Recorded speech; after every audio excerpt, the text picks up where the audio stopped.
Hey guys, thanks for checking out the Bucked Up Podcast. If you wouldn't mind just hitting the subscribe button, like, sharing the video, we have new episodes coming out every Monday and Thursday. Enjoy. This episode is sponsored by Exotic Roots Hydro, which I have to give a huge shout out to. They are a huge supporter of the podcast, and I'm really happy to be working with them. If you're ever in Rochester, New York, and you need to learn about any of your hydroponic needs, go to their shop. You can follow them at Exotic Roots Hydro on Instagram. Shout out their whole team. They have an amazing venue space. They're going to be putting on tons of events. Just make sure to follow Exotic Roots Hydro on Instagram. And if you're ever in Rochester, definitely stop by. Let's get back into it. It was at this moment that he knew. He bucked up. Now you fucked up. Now you fucked up. Now you fucked up. Now you fucked up. Now you fucked up. Now you have fucked up. Oh yeah, they is in Boston tonight, right? Yeah. And that was the last thing we were talking about is how you missed tour. Right. So you the last thing we talked about is you went on two tours before, right? Yeah, I actually went on three. I went on the first cruise. That was the last tour I did. I did the Tenor Talk 3 tour and the Clubs I Met tour.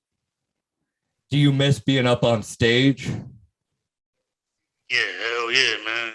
Ain't no greater feeling. I'm saying, like I said last time, being on stage and being able to interact with the people and getting the reaction from the people, man, that's the best feeling in the world. You know what I'm saying? Yeah. Do you like the live performance aspect of it more than the recorded aspect? Yeah, I like it live. Mhm. When it's live, it's more heartfelt. You know what I'm saying? Yeah. Have you been able to enjoy the Buffalo music renaissance that's happening, or not really? Have you just you haven't been able to really enjoy what's happened in the past few years? I was able to enjoy the beginning of it. I mean, the beginning stages of it when it was first to take off, and we was first starting to get the recognition. Yeah. And that because your music, I mean, I got arrested. What were you saying, my fault? No, I'm just saying, yeah, I was there for the beginning, but I got locked up, so I'm missing it right now. Yeah. Well, you said you were before you were writing a book. Is it just about your life? Is it about the rap scene? What is it like a memoir? What's it going to be about? The book I'm writing now is just basically about my life. I mean, of course, the music is part of it. I'm talking about my journey and my story as far as my music, and it's just something I can't wait to put up. Have you been able to do you write? You said you don't write music, but do you have a daily practice of what you do of writing, for the book? You mean it right now? Yeah, do you sit down and you force yourself to write it, or do you just let it come to you when it happens? Yeah, I just sit down and I just write about all the major events that's happened in my life. You know what I mean? From the time of my birth to my first incarceration and now to my second incarceration. So it's a book about my journey. And when I write, it just comes freely because. My bad, bro. You cut out right at the end. Yeah, no, I was saying that I'm writing my book, and when I write, it comes freely because it's definitely a good story to tell. So when I write, I just go with the flow. Yeah, you said you're not writing raps right now. Is there a reason for that? Do you keep it under wraps, who you are, or do people know who you are, musically, or do you just let that kind of slide?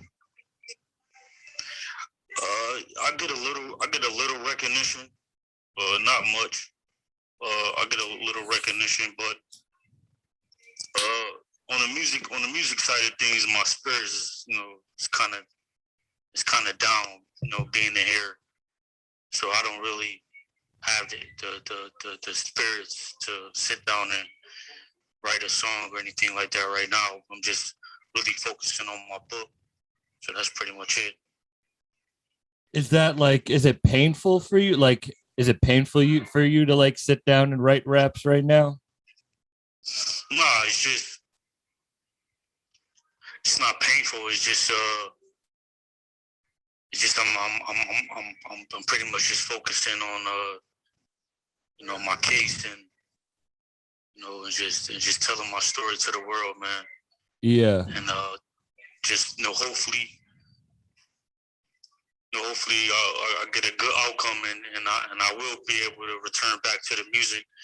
But I want to be more behind the scenes when it comes to the music, more than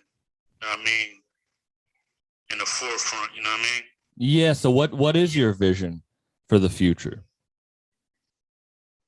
My vision for the future is just more or less songwriting for different artists and helping develop different artists from out of Buffalo and giving different people and man, that's it, man. Just putting out some good music.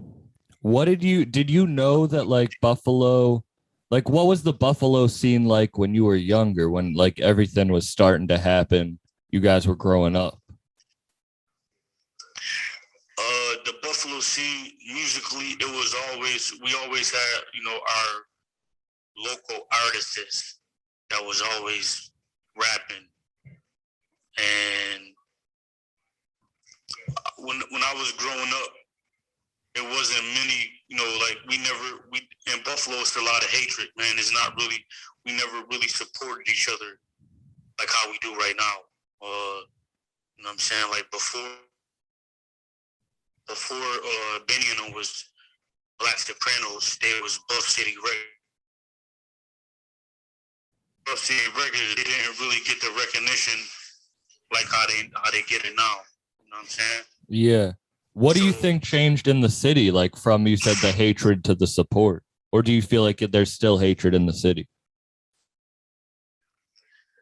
It's not as much hatred. There's always going to be hatred, but it's not as much hatred as it was before. Now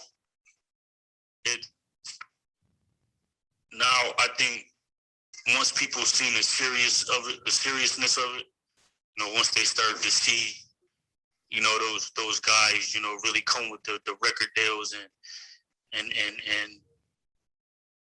the Rock Nation deal and all that. Once the city seen, with Jay-Z, that's when the city was like, oh shit, this is real. You know what I'm saying? Yeah. And that's when more support started to come in. That's when a lot of love started to come in. You know what I'm saying? You still got your little haters, but that comes with it. But it's more recognition now and it's more support. I do feel like when I go to Buffalo, when I've been to Buffalo, I feel it. It is because it's a city you wouldn't expect, because it's close to things, but not really. I mean, it's in the middle, so it is isolated. But right. But now I feel like shout out Struggle Mike, who brought us together. But Mike was the person who really introduced me to most people in Buffalo, and just the support and love he gave me. It seems like that is happening more in the city. Yeah, it's definitely happening a little bit more in the city. And Struggle Mike, man, that's like my last best friend in the world. You know what I'm saying? Struggle Mike, he gives a lot of love. He don't really get the recognition that he's supposed to get. You know what I'm saying? I wouldn't be able to, put out my mixtape while I'm in here if it wasn't for Struggle Mike. You know what I'm saying? A lot of my music wouldn't be able to be, broadcast. And, like you said, me and you wouldn't have crossed paths if it wasn't for Struggle Mike. So I definitely want to take the time to give Struggle Mike his flowers, man. That's like my last best friend in the world, you know what I'm saying? he definitely is a big part of the music scene in Buffalo. And he's a giver too. Like he just wants to help out people. That's so how did you guys link up, or how did he help you with the music, putting it out? I met Struggle Mike through my brother Rick Hyde. My brother Rick Hyde needed a ride up to Struggle Mike's store one day. I gave him a ride, and I went in the store with him, and he introduced me to Struggle Mike, and man, we just clicked instantly. You know what I'm saying? You know what I mean? He had a song he wanted me to get on. Once he found out I was doing music too, I got on there with no problem, and we pretty much just clicked. You know what I'm saying? And then once I got incarcerated, he reached out to me. He was there for me. Anything that what I'm saying I needed, he was gonna be. He was gonna be there for me, and then he definitely showed up and proved himself to be here for me. You know what I'm saying? And over time, me wanting to put my music out, or anytime he put something out and he wants some music from me, he always, made it happen and got the music from me, or, was able to help me out. So it was your idea to put music out while you were incarcerated? Yeah, because I still got a lot of music in my catalog. I still got a lot of unreleased tracks. You know what I'm saying? I definitely recorded a lot over time. So, the mixtape that I just dropped, Volume 1, I definitely wanted to put that out there because it's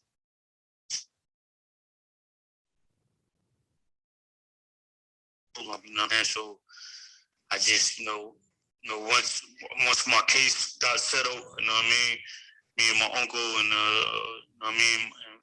Struggle Mike came together and made the decision to put the mixtape out. And it's so good. How much of the process were you part of it? Like putting "Fuck With Me" Volume 1 out? Were you talking about it, or did you just kind of give them the reins to put it out? I pretty much just gave them the blessings to put it out. You know what I'm saying? It was already put together. It was already mixed and mastered before I was incarcerated. So only thing we was missing was just just putting it on the platforms and letting the people get to it. So I definitely was a big part of it. You know what I'm saying? And like I said, it was for my uncle and Struggle Mike. We wouldn't have made it happen. Oh, so you had recorded that beforehand. Who was on who's the female rapper on Red Shoes?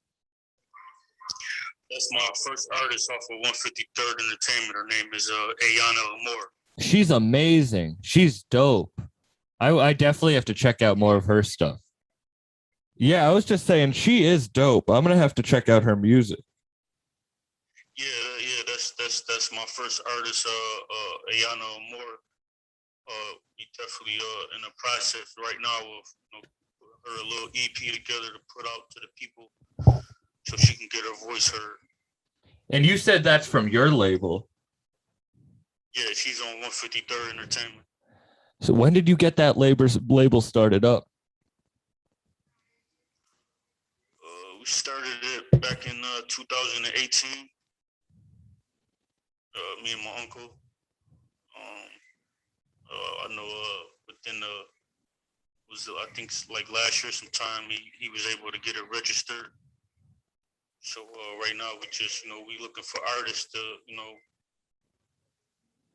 to put out. To get them on a platform, bro. And she was your first one. How did you link up with her? My uncle discovered her. On Instagram.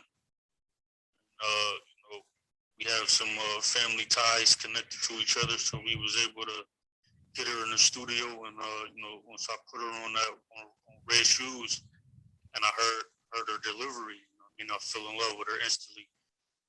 She's definitely a monster. She's a force to be reckoned with. She intimidated a lot of guys because she definitely bring the pressure. Yeah, nah, that's for real. Damn, so you guys had family ties. You guys got a very musically talented family. Yeah, we do. Yeah, I mean, we got a story to tell, man. We definitely come from the bottom. You know what I'm saying? And the just to see the progress that we making right now is just it's a blessing. Definitely experienced a lot as a family. You know what I mean? And I mean, we here. Did you like you said that you weren't rapping really until later? Did you realize that you had it too, or were you like, nah, that's them. I don't feel it. No, I always knew I had it. You know what I mean? I always knew I had it. I just never did it. You know what I mean? Back in the day, you know what I mean? I was in the streets real heavy.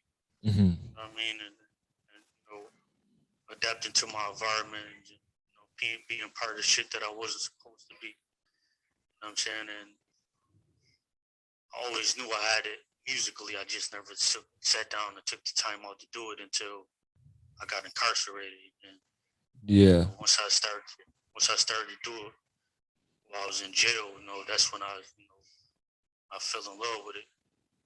I mean, deeper than I was before. did you like, was there a voice in the back of your head being like, oh, you should always try it? Or was it just something that you just kind of pushed to the back? And then when you got incarcerated the first time, you were like, all right, now I have the time to focus on it. Yeah, it was more that. It was more like I was just pushing it in the back of my head, like not being sure if, before I got incarcerated, going to the studio with my cousins or just being around Rick Hyde when he was doing it. I knew I could do it. I just pushed it to the back of my mind, like, I have better things to do than, being a rapper. Back then to me, being a rapper was corny. I don't know why. It just, it was something. It was corny. But, once I got incarcerated and being around different people and seeing other people rap, I started to do it, man. And when I came home, How long after you were incarcerated did you start rapping? Was it immediate, or like when did that when did you start? When did that voice come, forward? say that again. How long into you being incarcerated the first time did you start rapping or writing? Instantly, man.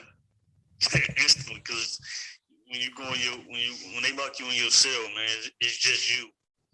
It's just you and the walls. And when you sitting there, your mind just go all over the place. You start to think about things that you're not supposed to be thinking. So you want to occupy your mind as much as possible, in your cell. So off the rip, I got me some paper and a pen, and instead of thinking about stuff that I wasn't supposed to be thinking about, I just started writing. You know what I'm saying? Yeah. So that was immediate. Did you know before you were like, while you're going through the process before, did you know that that's what you were going to do? Or no, once you were in that room alone, you were like, this is the only thing that can bring me out? I was just saying, did it just kind of, you were sitting there and it just, you started thinking about other stuff? Or while you were going through the process beforehand, were you like, while I'm in there, I'm going to start writing? Off the rip, you know what I mean? Off the rip. I know my old process when I was in a cell would be, I would think about a beat, or I would think about a song that I would want to be on, and I would put that in my mind, and I would hear the beat in my mind, and I was just right to the beat. You know what I'm saying? Yeah, because you can't listen to beat, so you're just writing mostly like poetry. I mean, you're writing it just without a beat, just rhythms and flows, right? Like you can't listen to any beats in there. Yeah, no, you gotta, and now you can. Now, jail changed. Now they give you a tablet. It's a music app on the tablet. Like, I can hear everything that come out now. I can type in and listen to instrumentals now. You know what I mean? They give you tablets in the county jails now, so jail changed a lot. When did that happen? Did you have a tablet the first time you were incarcerated? Did you have a tablet? Right now, I'm talking to you on the tablet right now. But I mean, the first time in 2018, did you have a tablet, or is that a new thing? Oh no, this is a new thing. Back then when I was locked up in the county in 2006, hell no, they ain't had no tablet. So I would just and just just let it flow. There's isn't there like a special music app that you can use on the tablets? I forget what it's called. That like artists can put. There's like a special music app that artists can put their music on for the tablets, right? I forget what it's called.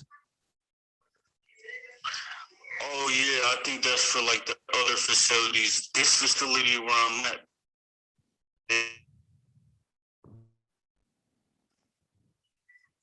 So you get to the tablet. You get to listen to all your stuff. So right now, or you're not, even though you can listen to music, you're not really writing it. Before, when you couldn't, you were. Right. Yeah.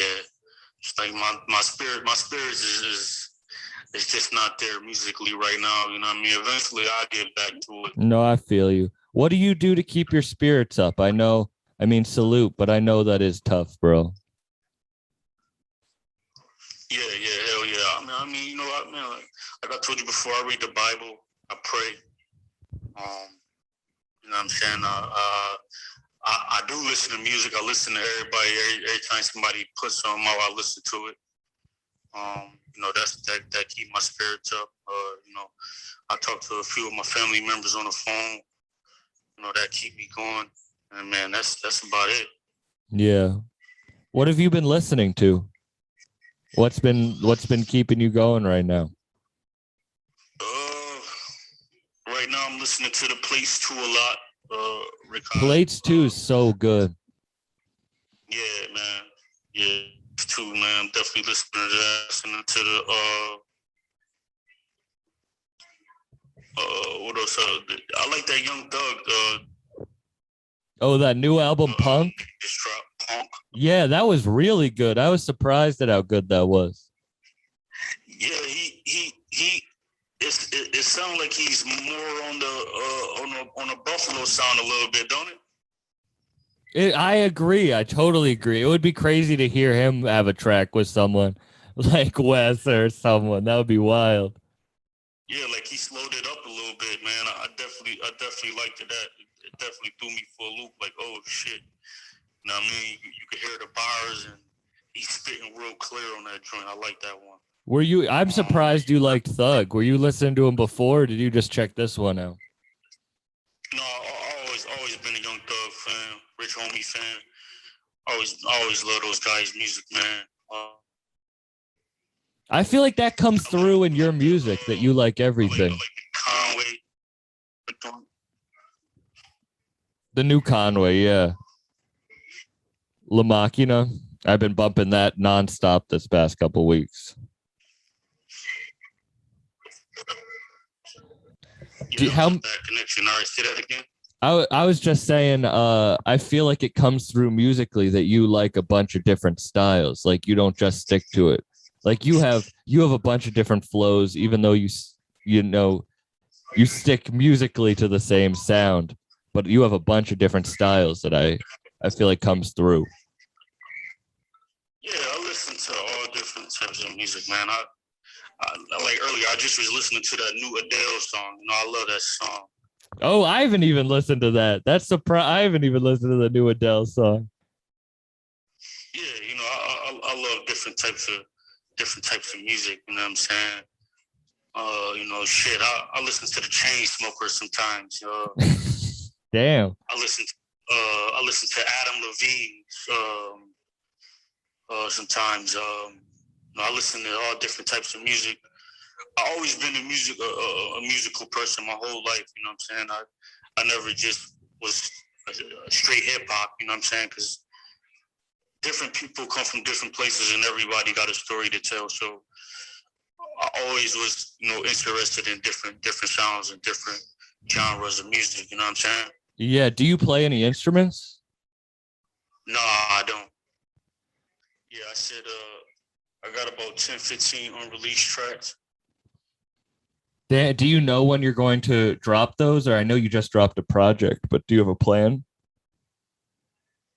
Yeah, I don't have a plan for those yet. I don't have a plan for those as of right now. Are you going to wait to release those until your spirits are higher to create more? Like, do you feel like you just want to step away from it and all right now?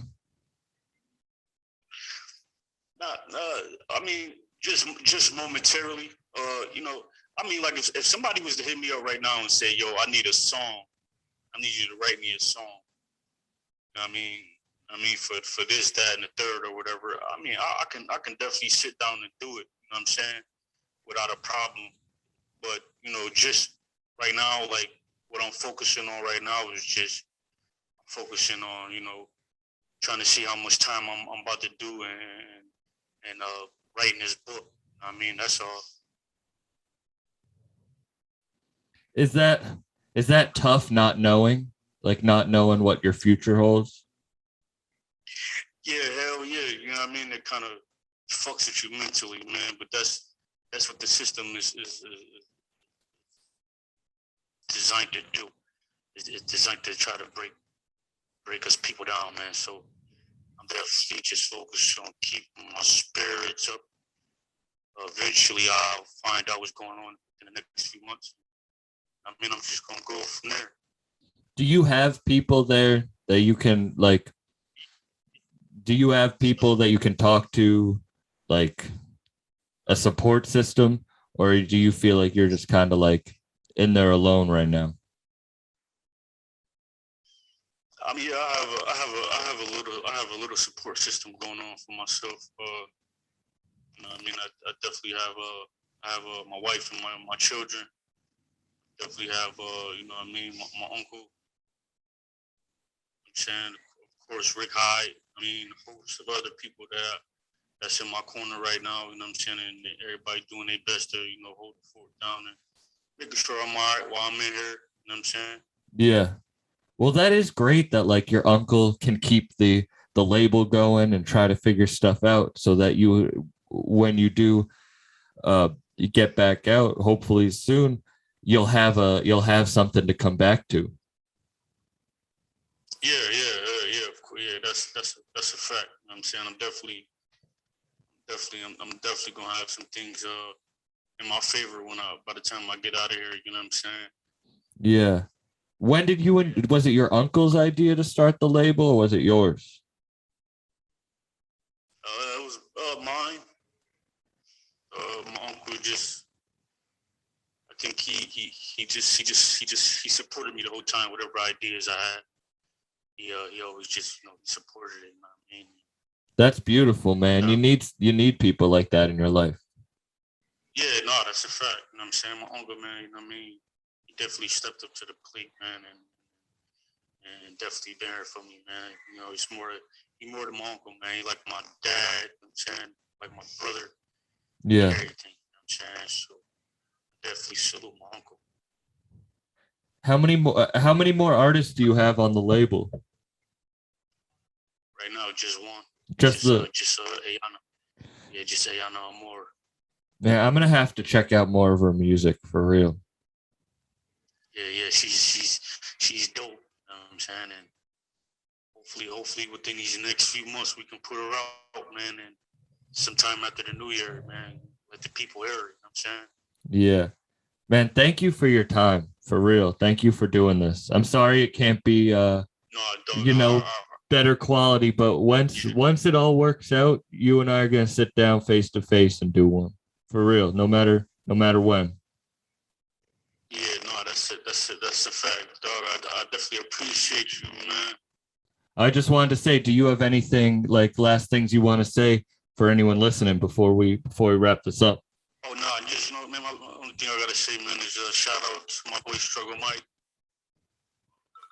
You love you, dog. Shout out to my uncle, man, and my whole team, man. Rick Hyde, the Sopranos, you know what I'm saying? The whole Griselda, Ayana Amor, you know what I'm saying? And everybody else out there doing their thing, man. And shout out to you, Sam Buck, for making this happen. Man, I really appreciate you. And again, I'm sorry it didn't work out, the way I wished it could, but I really do appreciate your time, for real. No problem, homie. And I wish you were at the show more than anything tonight, man. It's funny how things work out that it's where we finally got to talk today. Yeah, you know what I'm saying? When you go out there to the show, man, tell them boys, man, I send my love. You know what I mean? Hopefully, man, in the next, couple of years, man, we'll be able to do this in person. For real, bro. Whenever, and hopefully sooner rather than later, but we'll sit down again. No, that's a fact. It ain't over, dog. 153rd Entertainment. Man, salute. Thank you so much, for real. All right, Juan, good looking. Peace, bro.